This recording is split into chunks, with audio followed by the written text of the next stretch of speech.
بسم اللہ الرحمن الرحیم۔ یہ ویڈیو صرف اور صرف اوورسیز پاکستانی بہن بھائیوں کے لیے ہے کہ دیکھیں آپ سب جو ہے تقریباً آپ سب کا ایک جیسا ہی مسئلہ ہے کہ آپ حد سے زیادہ جو ہے وہ اپنے جو پاکستان میں آپ کے عزیز و اقارب ہیں ان کا خیال کرتے ہیں، اور وہ آپ کا جو ہے نا ساری زندگی کی جمع پونجی لوٹ لیتے ہیں، اور بعد میں جو ہے آپ پھر پشیمان بھی ہوتے ہیں اور افسردہ بھی رہتے ہیں کہ بھئی ہمارے ساتھ کیا ہو گیا ہے۔ اچھا کرتے کیا ہے آپ؟ آپ کہتے ہیں جی ہم نے مکان تعمیر کیا، ہم نے بہنوں کی شادیاں کی، ہم نے بھائیوں کی شادیاں کی، ہم نے بھائیوں کے بچوں کو پڑھایا، ہم نے بہنوں کے بچوں کو پڑھایا، ہم نے بھائیوں کو حج کرائے، ہم نے والدہ کو عمرہ کرایا، ہم نے بہن بھائیوں کو کاروبار کر کے دیے، ہم نے بھائیوں کو بھی دوسری کنٹریوں میں سیٹ کیا، ہم نے بہنوں کو دوسری کنٹریوں میں سیٹ کیا، ان کو ویزے لے کے دیے، ٹھیک ہے جی۔ یعنی 50 قسم کے آپ جو ہے احسانات اپنے جو عزیز و اقارب ہیں ان پر کرتے ہیں، اور بعض لوگ تو انگنت کرتے ہیں نا، پتہ ہی نہیں ہے، ہر وقت ان کی چھوٹی سی چھوٹی ضرورت سے لے کر بڑے سے بڑی جو فرمائش ہے وہ پوری کرنے میں لگے رہتے ہیں۔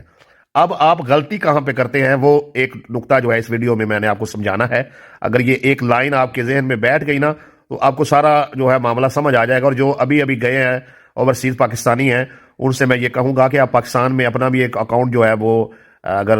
کھلا ہوا ہے تو اس میں بھی پیسے الگ سے سینڈ کرنے ہیں، آپ نے اپنی سیونگ رکھنی ہے۔ اگر نہیں کھلا ہوا ہے تو پھر کوئی سیو پراپرٹی جو ہے وہ پاکستان میں خرید کر اسے آپ نے اپنے نام جو ہے وہ ٹرانسفر کروانا ہے۔ اچھا جی، اب آپ غلطی کیا کرتے ہیں وہ یہ سمجھیں۔ اب ہوتا کیا ہے کہ جگہ جو ہے وہ ابو کے نام ہے، اوپر آپ پیسہ لگا دیتے ہیں، ابو وفات پاتا ہے تو وہ سارے بہن بھائیوں میں چلی جاتی ہے، پلاٹ وہ 50 لاکھ کا ہے، اوپر 2 کروڑ لگا ہوا ہے، اور سارا آپ نے لگایا ہوا ہے۔ اب آپ کو جان کے لالے پڑ رہے ہیں کہ بھائی یہ پیسے تو سارے میں نے لگائے تھے، آپ کو پاکستانی قانون کا پتہ ہی نہیں ہے، تو مسئلہ بن گیا نا۔ کبھی کیا کرتے ہیں کہ 20-25 لاکھ یا جتنے بھی لگتے ہیں یورپ میں اتنے پیسے لگا کر بلا لیتے ہیں اپنے دیگر بہن بھائیوں کو۔ وہ کیا کرتا ہے، وہ پھر ادھر مشترکہ کام کرتے ہیں، آپ اس کے ساتھ ساتھ پیسے بھیجتے رہتے ہیں، وہ پاکستان میں ساری پراپرٹی اپنے نام لگواتا رہتا ہے، ٹھیک ہے جی۔ کبھی پاکستان میں ہی کاروبار کر دیتے ہیں تو کاروبار کا کوئی حساب نہیں، جو اس پر 20 سال انویسٹ کیا کوئی حساب نہیں۔ والدین ابھی بوڑھے ہوئے ہیں تو اس نے کیا کیا ہے کہ ساری پراپرٹی اپنے نام ٹرانسفر کروا لیا، مکان بھی، دکانیں بھی، زرعی رقبہ بھی، ہر چیز ایک ایک چیز جو ہے وہ پاکستان میں بیٹھے ہوئے بہن بھائیوں نے اپنے نام کروا لی ہے، اور اوورسیز کو کچھ بھی نہیں دے رہے، ٹھیک ہے نا جی۔ دیکھیں آپ نے کرنا کیا ہے، آپ نے کرنا یہ ہے کہ آپ نے سب سے پہلے اپنے حق کو پہچاننا ہے کہ آپ کا حق کیا بنتا ہے۔ آپ اپنا خیال کریں اور اپنی بیوی کا، اپنے بچوں کا خیال کریں، اور اس کے بعد جو ممکن ہو وہ آپ عزیز و اقارب سے، اپنے بہن بھائیوں سے آپ نے نیکی کرنی ہے۔ اچھا کاروبار اگر آپ نے کرنا ہے تو کاروبار اسے کر کے دینا ہے تو اس کے ساتھ آپ نے ایک اسٹامپ کرنا ہے، یہ 50 لاکھ آپ کو لگا کر دے رہا ہوں، نفع نقصان میں ہم دونوں جو ہے وہ برابر کے اس میں حصہ دار ہیں، ٹھیک ہے نا جی۔ اب اس سے ہوگا کیا، اس سے ہوگا یہ، اسے پتا ہوگا کہ اگر میرے پاس پراپرٹی ہے، اگر کل کلا کو میں کوئی اونچ نیچ کروں گا تو یہ پراپرٹی میں سے پیسے لے لے گا، پھر وہ دھیان سے کاروبار بھی کرے گا، آپ کو حساب بھی دے گا، نفع بھی دے گا، صحیح طریقے سے آپ سے چلے گا۔ لیکن جب آپ لکھت پڑھت نہیں کرتے، کچھ بھی نہیں کرتے، بھائی کو 50 لاکھ دے دیا، وہ 50 لاکھ بھی ڈوب گیا، جو پیسے بنائے تھے بھیجے تھے، مکان یا زرعی رقبہ خریدا تھا وہ بھی اس نے ابو کے نام آپ نے تب کرا دیا تھا، دھوکے سے اس نے اپنے نام کروا لیا، اور آپ باہر 30-40 سال کام کر کے اب پھر خالی کے خالی بیٹھے ہیں، ٹھیک ہے نا۔ تو آپ نے ریٹرن میں لانا ہے، لکھنا ہے،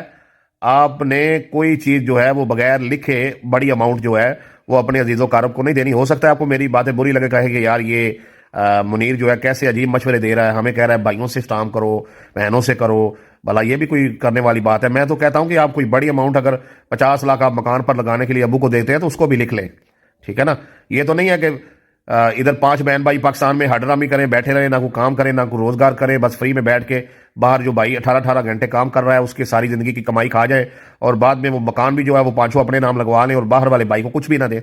تو بھائی اپنا رویہ چینج کریں، اپنے اکاؤنٹ میں پیسے ڈالیں، الگ سے پراپرٹی خریدیں، اور میں آپ کو مشورہ دیتا ہوں یہ کہ آپ کوشش کریں کہ وہ جو ابو کا مکان ابھی مشترکہ ہے اس پر پیسے لگانے کی بجائے الگ سے کوئی اپنا مکان خرید لیں، الگ سے اپنی کوئی دکان خرید لیں، الگ سے اپنے لیے کوئی گھر خرید لیں، تاکہ وہ آپ کے اکیلے کا ہو، سیپریٹ چیز خریدیں۔ ابو کی اللہ تعالیٰ سب کے والدین کو یاد رکھے، لیکن زندگی موت کا ایک معاملہ ہے، جب وفات پا جائے تو پھر وہ مکان جب تقسیم ہو آپ دوسرے بہن بھائیوں سے حصہ خریدیں، پھر تعمیر کر لیں، کوئی مسئلہ نہیں ہے۔ لیکن مشترکہ جو ابھی پراپرٹی خالی ابو کے نام ہے یا امی کے نام ہے اس پر آپ پیسے نہ لگائیں، چھوڑ دیں، اسے بند کر دیں، روک دیں، کام دوبارہ نہ کریں۔ یہ کل کو آپ کے لیے بہت مسئلے بننے والے ہیں، فساد پیدا ہوگا، جھگڑے ہوں گے، آپس میں بغض و عناد ہوگا۔ جس بہن بھائیوں کو آپ نے 30-40 سال کھلایا نا وہ آپ کے دشمن ہو جائیں گے، اس کی اولاد آپ کو طرح طرح کی باتیں کرے گی، وہ آپ کو بیٹھنے کے لیے چارپائی نہیں دیں گے، آپ کا نمبر بلیک لسٹ میں ڈال دیں گے، آپ کے سلام کا جواب نہیں دیں گے، آپ کی خوشی غمی میں شریک نہیں ہوں گے.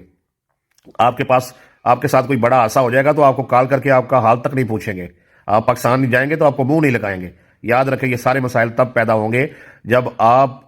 بہت ساری نیکیاں، وہ نشے کی طرح آپ ان کو دولت کی لات لگا دیتے ہیں نا، پیسے دیے جا رہے ہیں. جیسے نشئی کو نشہ ملتا رہے تو وہ ٹھیک رہتا ہے، ایسے پاکستان میں ویلے اور بہن بھائیوں کی پیسوں پہ یاشیاں کرنے والے جو بیٹھے ہوئے ہیں ادھر کام کچھ نہیں کرتے ہیں،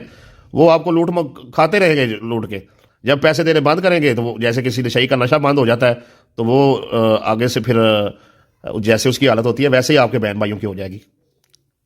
تو ایک لمٹ تک ساری چیزیں کریں، اپنے جینے کا ایک طریقہ و سلیقہ بنائیں، ہر چیز کو باریکی سے سمجھ کر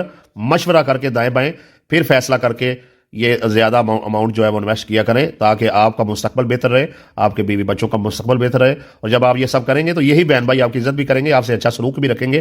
حد سے آپ چیزیں جب آگے کی کریں گے تو وہ آپ سے ہی پھر ساری امیدیں وابستہ کر لیں گے. تو اس طریقے سے پھر معاملات جو ہیں وہ خراب ہوتے ہیں. آپ شریعت اور قانون کو جب اپنی زندگی میں اپنائیں گے، زندگی میں بہاریں آئیں گی، سکون آئے گا اور آپ کے مسائل انشاءاللہ سارے جو ہیں وہ حل ہوں گے.